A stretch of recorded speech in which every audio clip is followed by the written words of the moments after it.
Good morning, friends. Welcome to GoOnlineTrainings.com. Today, let us understand how to create variables in SSIS. Like any other language, SSIS also supports lots of variables. The purpose of the variable is to move the data from one task to another or one platform to another. So let us understand why we have to create a variables and what are the types of the variables we have in SSIS. So there are two types of variables in SSIS. One is called system-defined variable and you have user-defined variables. So these are predefined given by SSIS read-only variables, stores the package execution related info. For example, I wanted to know the computer name, operator name, the execution time, all of them I wanted to have. So where I have to use the system variables. So I can also create your own variables, so-called user-defined variables. So these are read and write variables presented in namespace called user, and these are presented in namespace called system. So you can have a different scope here, local scope and the global scope. Local scope means only the task can use it, and global means so all the tasks within the package can use them. So let us understand how to access the variable. So you have to use namespace colon variable names. So here system colon package name is a system variable. So these are case sensitive. Whenever you create, your variables are part of user namespace. So namespace is nothing but a folder to you. So all namespace names and the variable names are case sensitive. You have to be very clear on this. Let us understand. So whenever you create your variables, all of them will be part of this namespace. And namespace just like a folder to you. So there is a variable called X, there is a variable called Y, and there is a variable called path. So these are the system variables given by Microsoft. So package name, execution time, system name, like that. These are part of the system variables. So let us quickly do a small demo on this. So demo on variables. So here I'm doing get customer name from the SQL server and store in a variable and pass the variable to script task, print the variable value using a script task. So these are the things I'm doing. So let us understand how to create a variables and all. So let me go and take the package, rename it.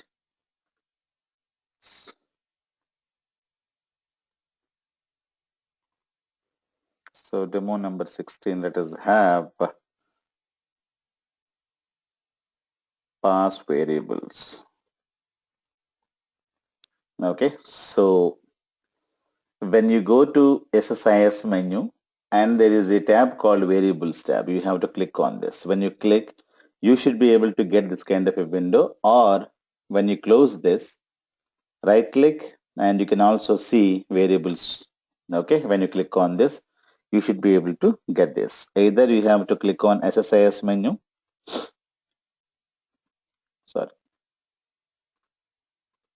you have to go to SSIS menu, variables, either this option or right click on the design now and variables. When you click on this, you should be able to create variables here, add variable and move variables, and you have delete the variable tab and you have grid operations. So let me create a variable. So here let us create a variable called customer name. So cust name or customer name, whatever you wanted to have, you can have a variable here.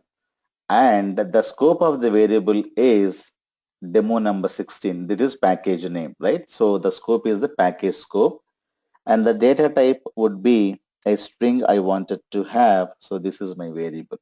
Okay, if you want to delete or if you wanted to change the scope, you should be able to change the scope also, but I have declared one variable. Now what I'm doing, let me drag and drop execute SQL task. So let me double click on this and go to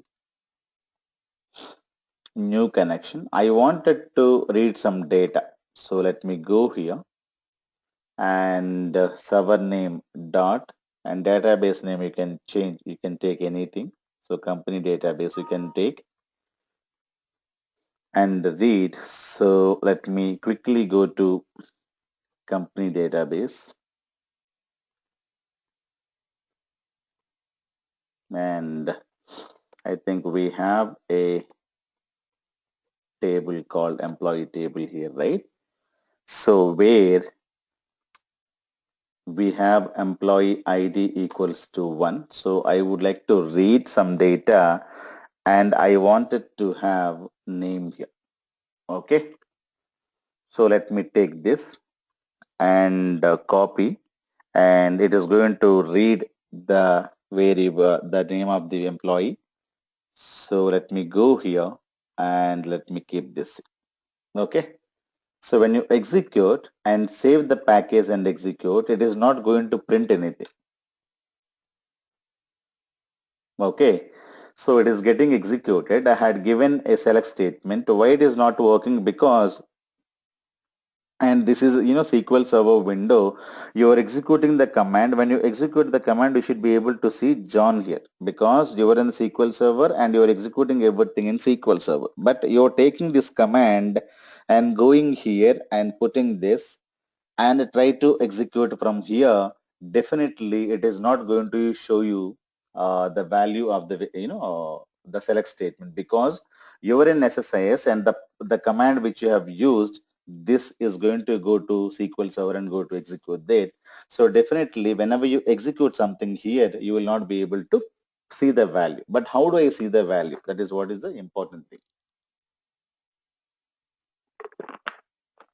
If you wanted to see the value, so we have to pass this value to this variable, and this variable we have to give it to the script task. So we have a script task here.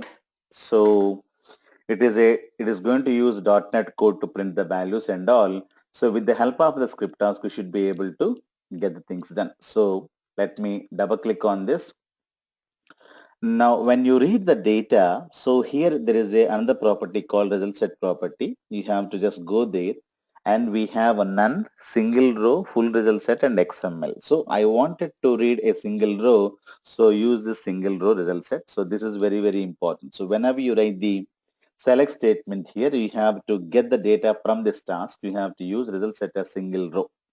So whenever you're getting the result set and this data, the John is going to be out from the select statement. That is a single row. And here we have to click on, a result set and where you should be able to map this variable. So click on add.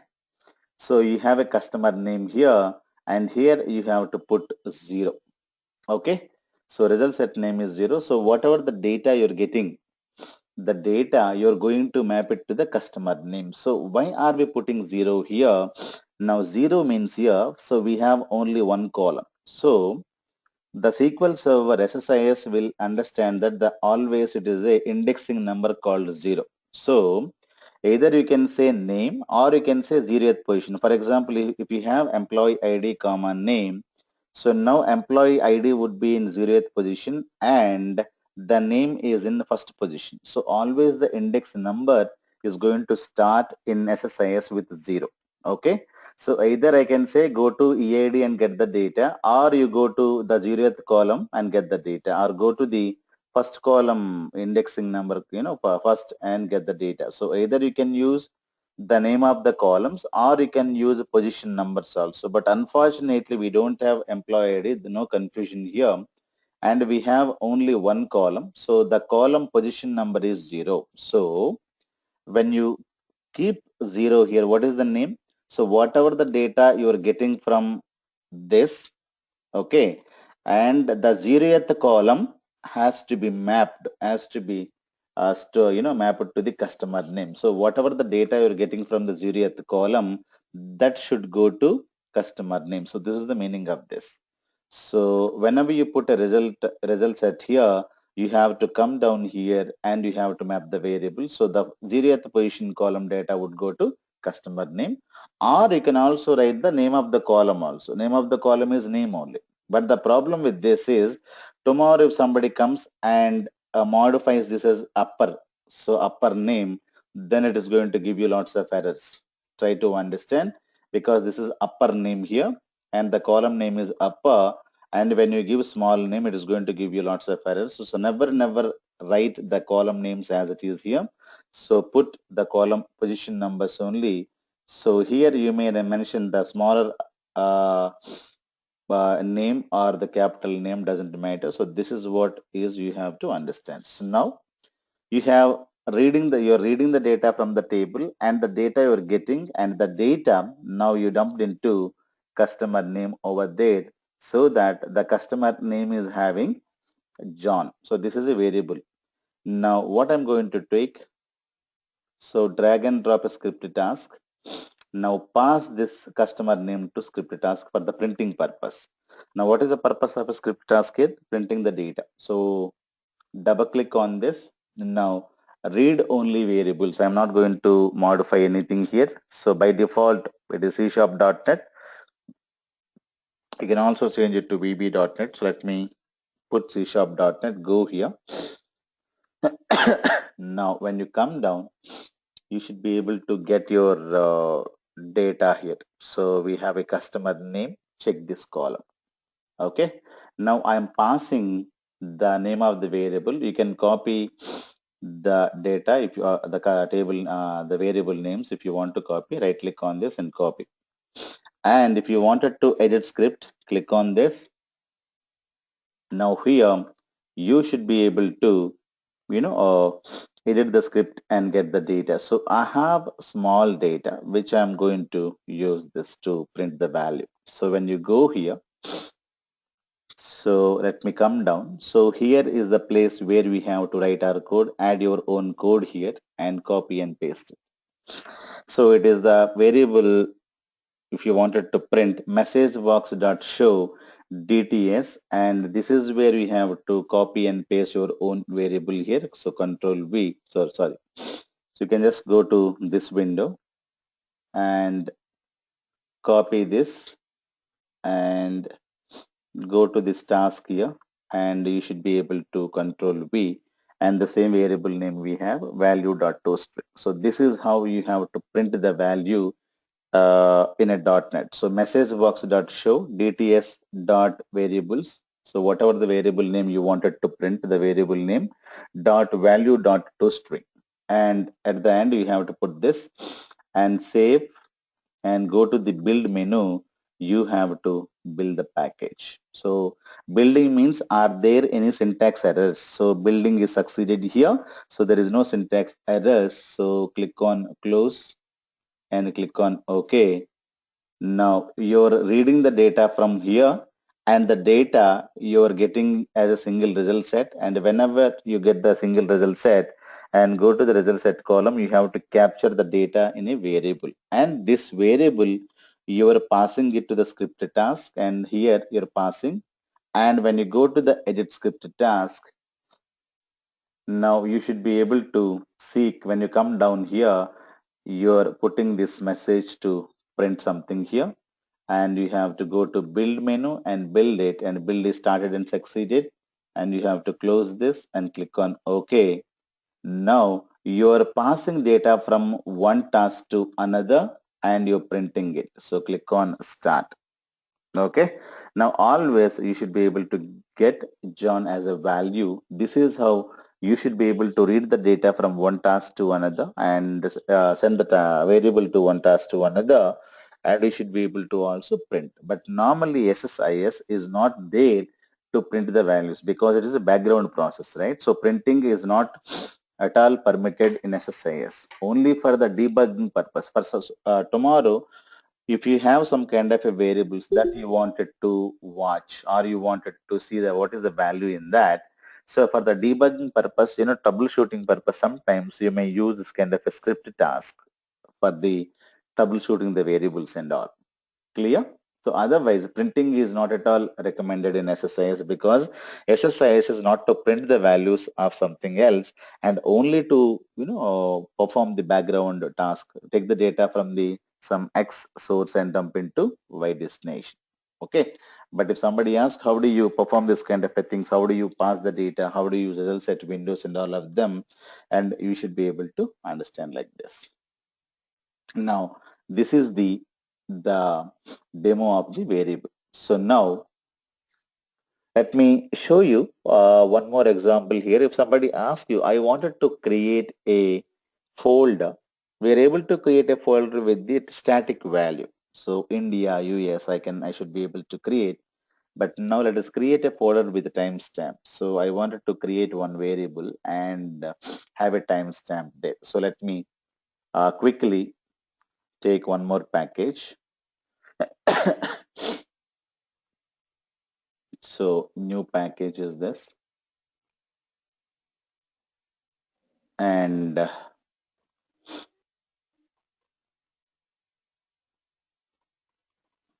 so create a folder. So let me also create a two variables. So go to SSIS menu. So variables, we have a variable called say folder path where you wanted to create something here and say I have a string value. So I wanted to create one variable probably here. So I would like to create, so this is the path I would like to take, and inside the India folder, I would like to create a folder and folder path, and let me have a new folder called timestamp. Okay, I'll create one more variable called new folder timestamp. So this is also another string value. Okay, so I would like to create two variables, folder path and a new folder timestamp. So what I'm going to do, go here and we can write lots of expressions. So when you go here and you have a dot dot dot where you have to go here and create expressions. The scope is that the package level scope. So when you go here and click on this dot dot dot here, let us create some expressions. So when you go to the folder path and drag and drop the folder path here, and you should be able to see India. So I would like to create a one more folder here inside India, and here I wanted to give a timestamp. So click on this and go here and drag and drop folder path and evaluate expression. So you'll get and plus is the concatenate symbol and double quotes. Inside you have to put double, this kind of a slashes so that you will get one single slash. Okay.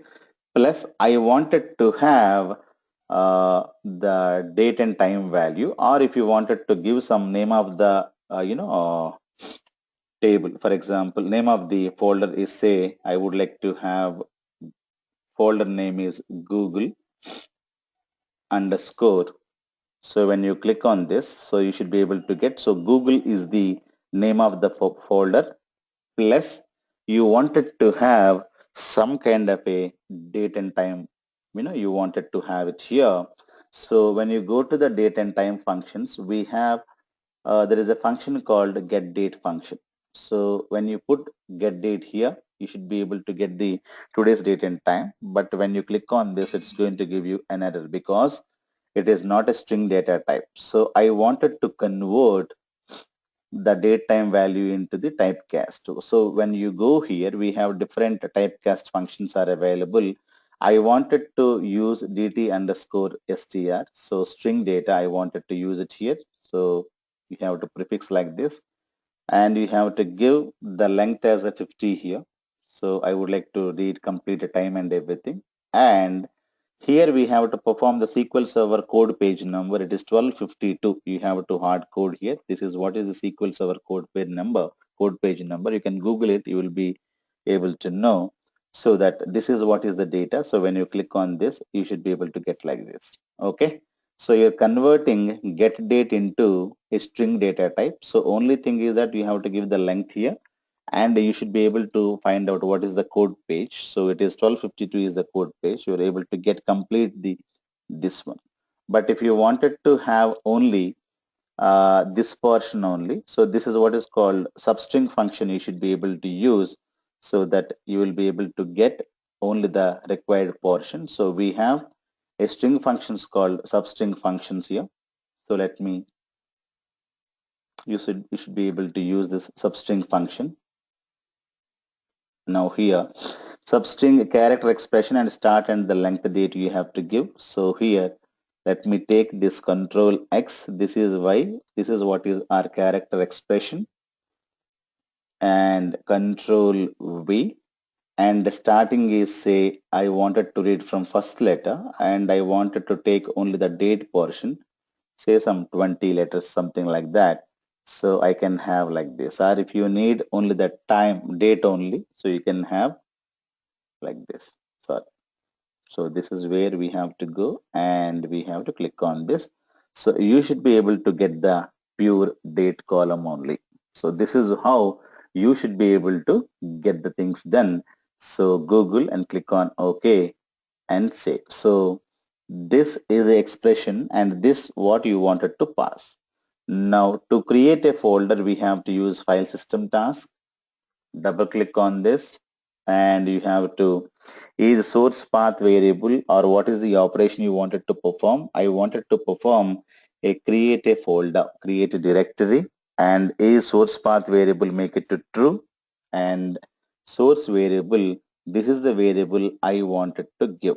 So new folder timestamp.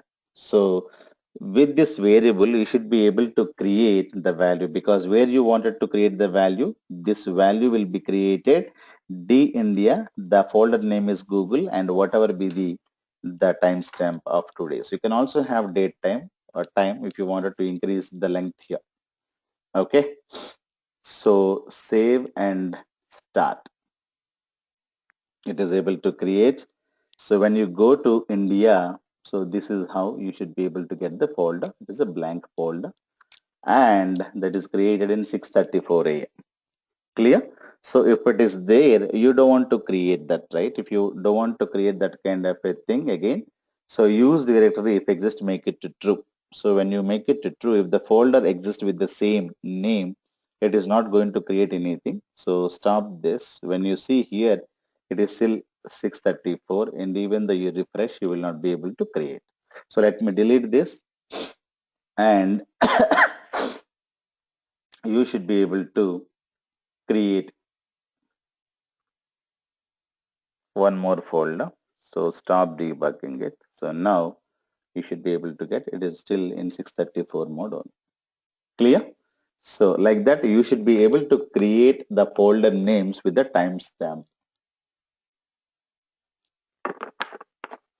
Or you can also have, I wanted to have, year first, I wanted to have, month first, I wanted to have date first. If you wanted to have these kind of a things, so you should be able to perform those kind of operations also. Just go here and instead of using this, so let me remove and let me click on evaluate expression. So you have a Google. If you need only the year, and we have year and month, day separately, that you can bring. If you wanted to have year first and get the year plus, and here you have to get pass the get date function, right? So get date. So it will give you, because this is going to return a integer value that I wanted to convert. For the conversion purpose, we have to go to typecast and here we have to use this and get the data. So you get this here and the length would be, let us say 50 or 10, whatever you wanted to have. You can have some data here. Code page is 1252. Okay. Now let me execute this. It is going to give you only the year number plus let me copy and paste till this. I wanted to have the month number. So you have to say instead of this month, okay, month. So you should be able to get the month here and remove, and you should be able to get So two pluses are there. One plus is sufficient. And you got, 8. So I wanted to have like that.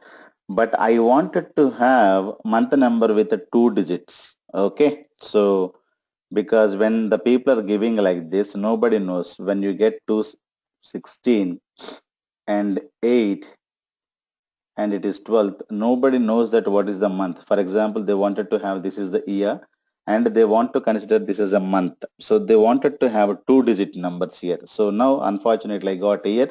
So I wanted to have a 0. I wanted to prefix. So these are 4 and these are 2 month and these are 2 dates. I would like to give like this.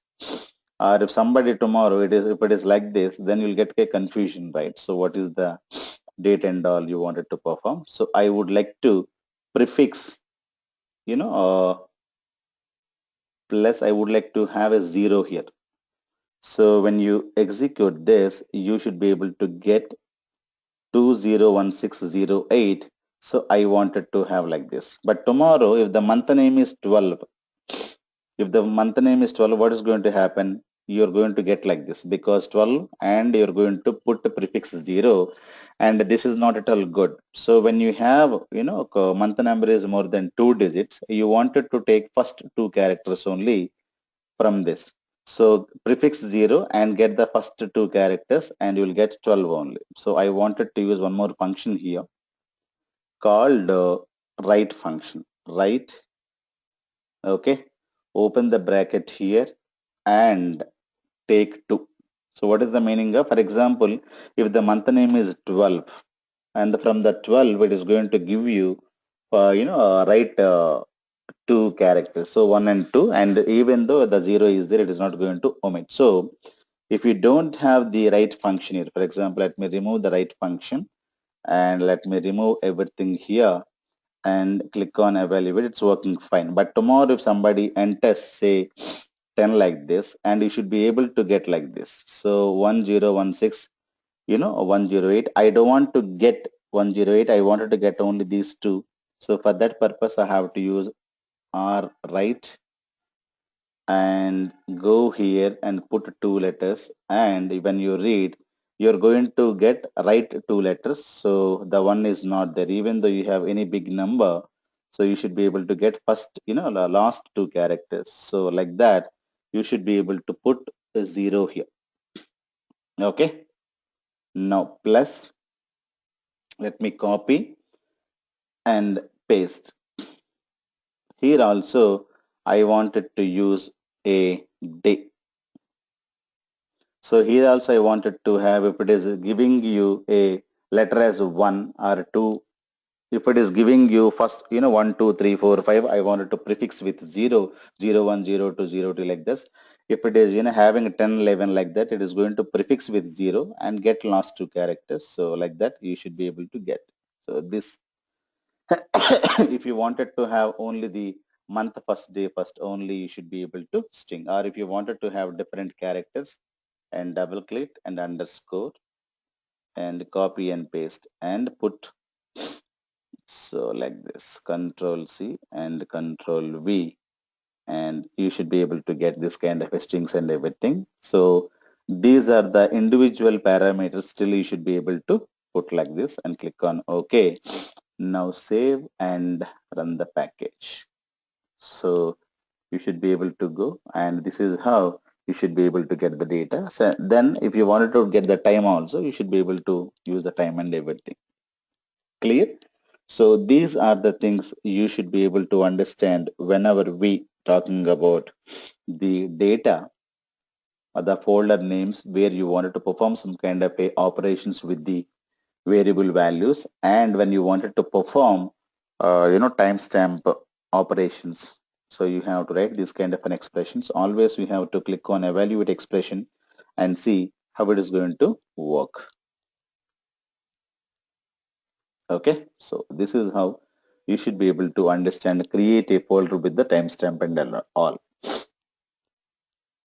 Now in this demonstration, I wanted to have check whether the file exists or not. So what I'm trying to do, I have a script task here. So with the help of a scripted task, I'm going to go to a folder. So let us go to India folder.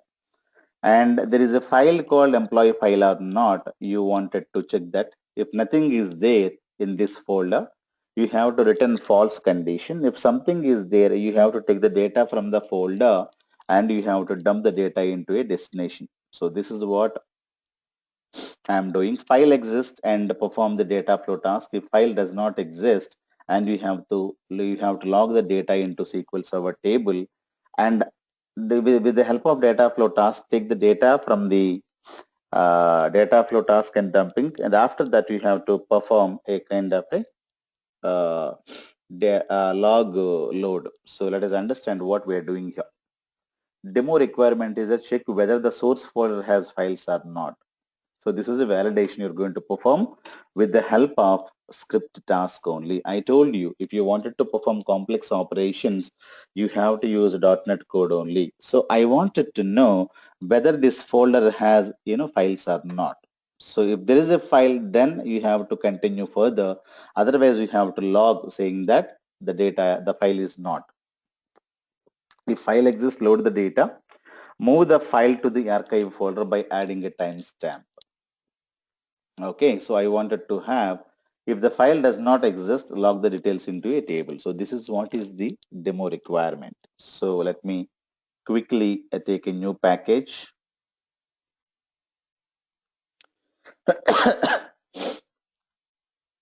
So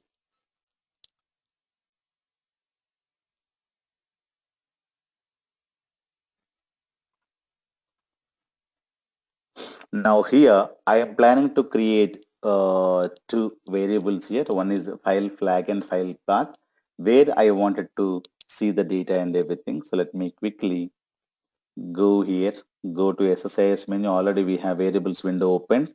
One is file. Where is the file is located? So the path I wanted to have, but is a string value. And let us take Control C and Control V slash employee.txt file. Whether this file is there or not, I wanted to check. And I wanted to use some kind of a flag here. So flag means it is also a Boolean operator. Boolean means true or false. Let me give true or false. So package name, it is showing you package 1 here. So let me rename this to demo number 16, say file exists or not, file validation package. Okay, so whatever the name you're able to give, the same name will be here. Now what I'm planning to do here, so let me take a script task. So drag and drop the script task and double click on this. And here I wanted to pass the file path is a this. It is read only variable, and I wanted to pass flag as a read and write variable. So I wanted to pass two variables, file path and file flag. One is read only. It should not change forever. It can change forever. Click on edit script. Okay. When you edit script, I wanted to write some code here. Before writing the code, I wanted to, include one using system.io. So there is a library I wanted to have. These things your .NET developers will tell you. So what to add, what not to add, because .NET code we cannot write because we are from the SQL background. If you wanted to perform some kind of a .NET, either you have to Google it and do it, or you have to take the .NET developer help and try to get the things done here. So I'm adding one small library. And here I had taken small .NET code from my .NET developer that I wanted to use it here. Okay. Now what is the code I'm going to put it here? So let me take this code, and this is the code I wanted to keep as part of my thing here. So now let me take out this, and this is the value, the data I wanted to have here, code, and go back and copy and paste here. So go here and paste. So what is that it is doing? Let us understand. I am declaring a variable called string here. String means X, and whatever the path I am getting from the SSIS, the path I'm putting it here. So this is assigning the value. So now what is going to happen? The path we are putting it is this path, right? So what is the path we're talking about here? The path is D colon say slash India and slash emp dot txt. Okay, this value is going to go to X. So that is what is going to go in the second step. Okay, now X is containing this value because DTS variables user file path. So file path already we have, the file path is having only this kind of a data. So that this data you are giving it to this guy. And when you come down here, so there is a file dot exist and X. So X means this. So this is what is X. X equals to this. Remember this. So X is means this. So file dot exist function is going to go to X. Now X means this. And here it is going to verify whether this folder has EMP text or not. Now it will go and check in India folder, we have EMP folder or not. If it is there, and this fellow will return a true if it is there, and the true will become like this. So file flag will become true. And if in this position, if emp.txt is not there, this fellow returns a false and the user file flag will become false. Now, this fellow is doing actual work, whether you have a file or not. File.exist will go to X. What is X here? So according to X means whatever the path is this path will be going to the X, that X we are passing it here. And with the help of file.exist, and this fellow is going to go to this path and verifying whether you have this imp.txt or not. If it is there, and this variable will become true, else this variable will become false. So this is what you have to understand. So this file.exist function is available in using system.io. So declare variable and store this path in here, and afterwards you should be able to perform this kind of an operation. So only thing you have to understand file.exist. So that is what I had used it here. Okay. So declare one variable, local variable, and whatever the data you're having it here, that you have to pass it here. And with the help of file.exist function, give the X and it will go to the X and it is going to verify. If it is there, it will become true, else false. That's it. So you have to save and go to build menu. You have to build it and build succeeded, and you have to close the window, and let me simply go here. I don't have anything here, so let me click on this. Now what I'm trying to do, so let me drag and drop one variable I wanted to have, and one more variable. If it is there, I would like to take the data and dump it. If the file is not there, so forget about it. Let me create one more variable called r count, number of rows which are passing, so which are 0. I am putting also one more variable. So I wanted to log the details into a table. If the file does not exist, I wanted to pass. So let me go here and create a table here. So for the logging purpose, log the details if the file does not exist. So create table, say SSIS log. So one is ID, which is integer, which is identity. Identity means automatically it is going to be inserted with 1 comma 1. Then let us have package name. I wanted to have, so varchar 100. Okay. So here not null, and package execution time, let us have, so here date time.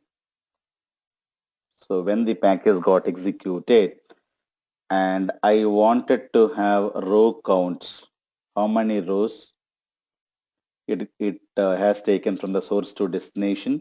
Let me put integer and not null. So if the file is not there, so the row count will be a 0. Now error message. If you wanted to have an error message, so let me have say varchar 100 and not null. Okay, so this is one kind of a log file I wanted to create.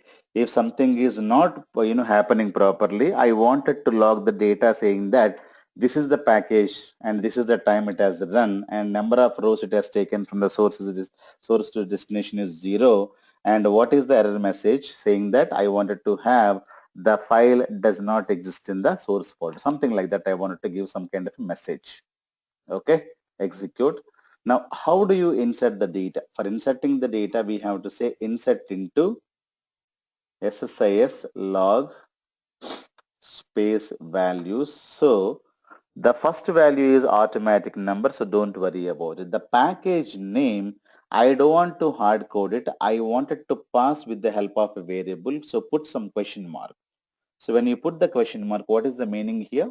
You're going to pass with the help of a variable. So we have a system variable that I'm going to use. So package execution time, I would like to have a get date function. So whatever be the current date and time it is going to take. Row count also, I have declared a variable called row count here.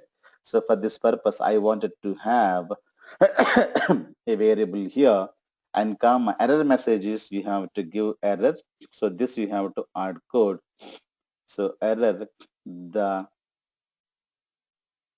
source folder does not have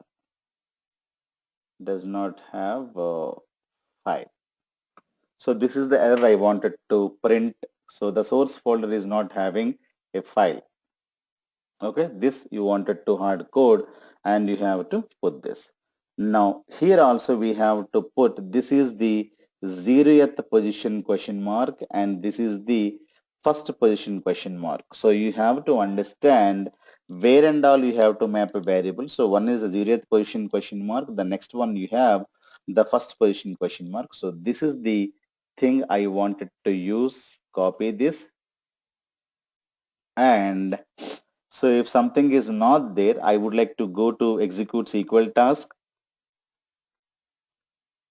and create a link. So now double click on this link. Here we have evaluation, evaluation operation, constraint you have, and you have an expression. And you have expression and constraint and expression or constraint. So let me write some kind of an expressions here. So go here. And what is expression I wanted to write? If the file flag equals to false, that means what? If it is file does not exist, this is the meaning of that. So expression validated successfully. Remember, you have to prefix at the rate symbol because I don't have at the rate symbol at the time of declaring a variable, but when you write an expression, so you have to prefix at the rate symbol.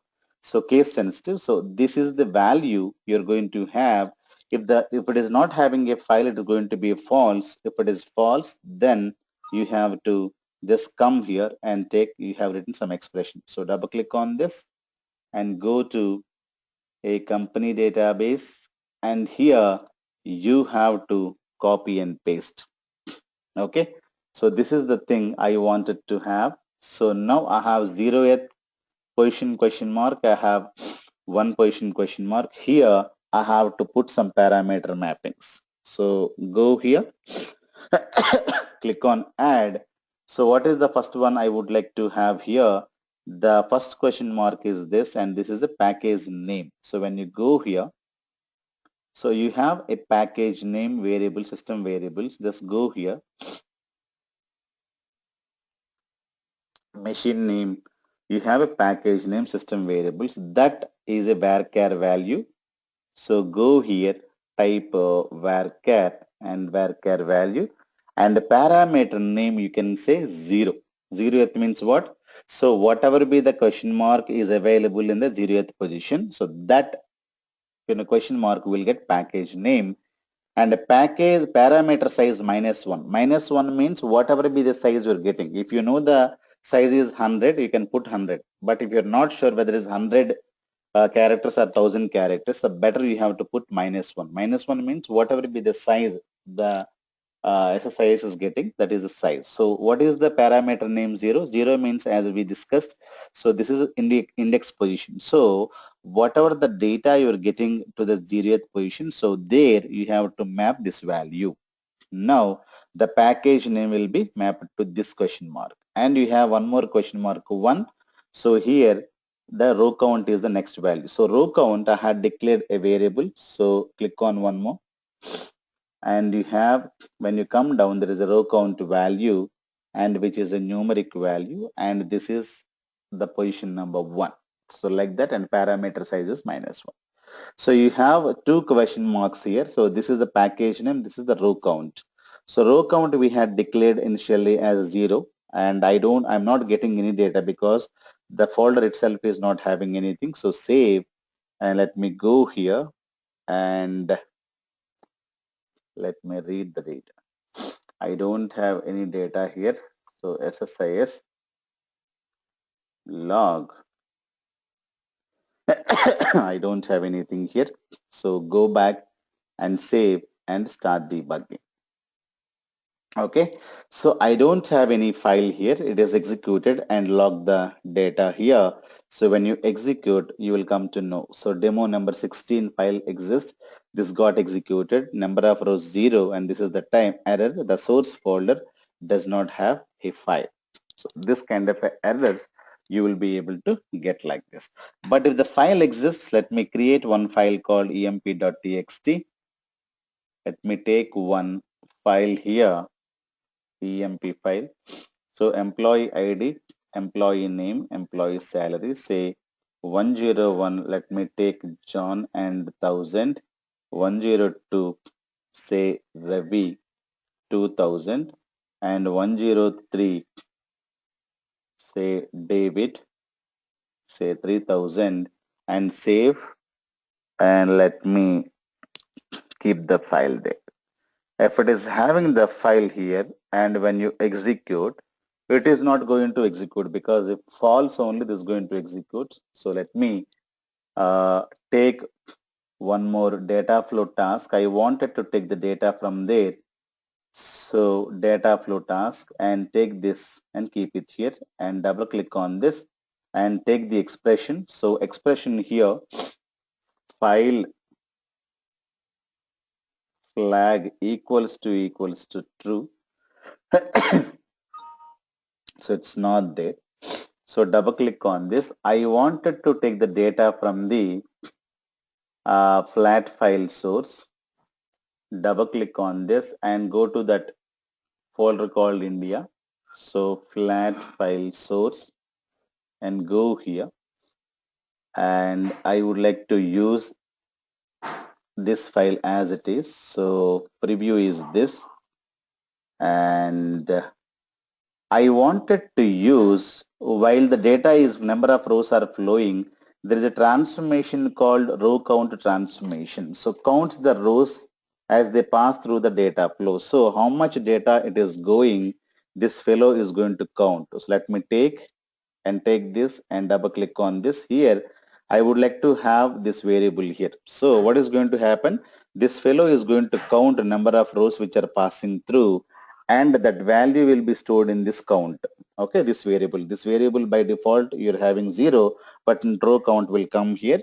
So I wanted to take all the data and send it to OLEDB destination. So it will simply count the data, and actual data would go here. Double click on this, take company, and here let us have a EMPL underscore dist. So this is the name of the destination table. So click on mappings, and now execute. Now 3 rows went here, and you're able to execute because file is there. This portion got executed. Now when you go here,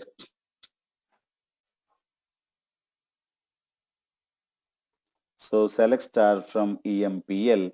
So this is not going to have, because if the error occurs, this log will get updated. Otherwise, you should be able to get the data here.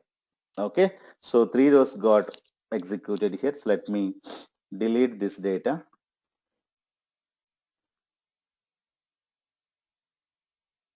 and I would like to log the data also here for this, for the success or failure. I would like to have, as of now I don't have anything. So for the success also, let me have same task here also, copy and paste. And after this data is getting loaded, I wanted to log. So this is also, I'm logging, this is also logging. So double click on this. Now here, I wanted to change this. So what is that I wanted to have? So everything is fine. It is not error. So here, say success package is executed successfully. This kind of a message box I wanted to have. So remaining things are same. So go here and paste. And when you go to the parameter mapping, already I have the same thing here because I have copy and pasted. If the file does not exist here and file exists, the data will be taken by this fellow, and later you're going to log the data here. So this is also logging here. So this is success logging. This is a failure logging. Okay. Now let me execute this. Now it is able to execute. Now when you go here, you should be able to get for the success or the failures, you have a log. So number of rows, which are 3 rows, got loaded, and this is the package name you can have, and this is what is the success. So like that, you can create your own log tables, and you should be able to get the data here.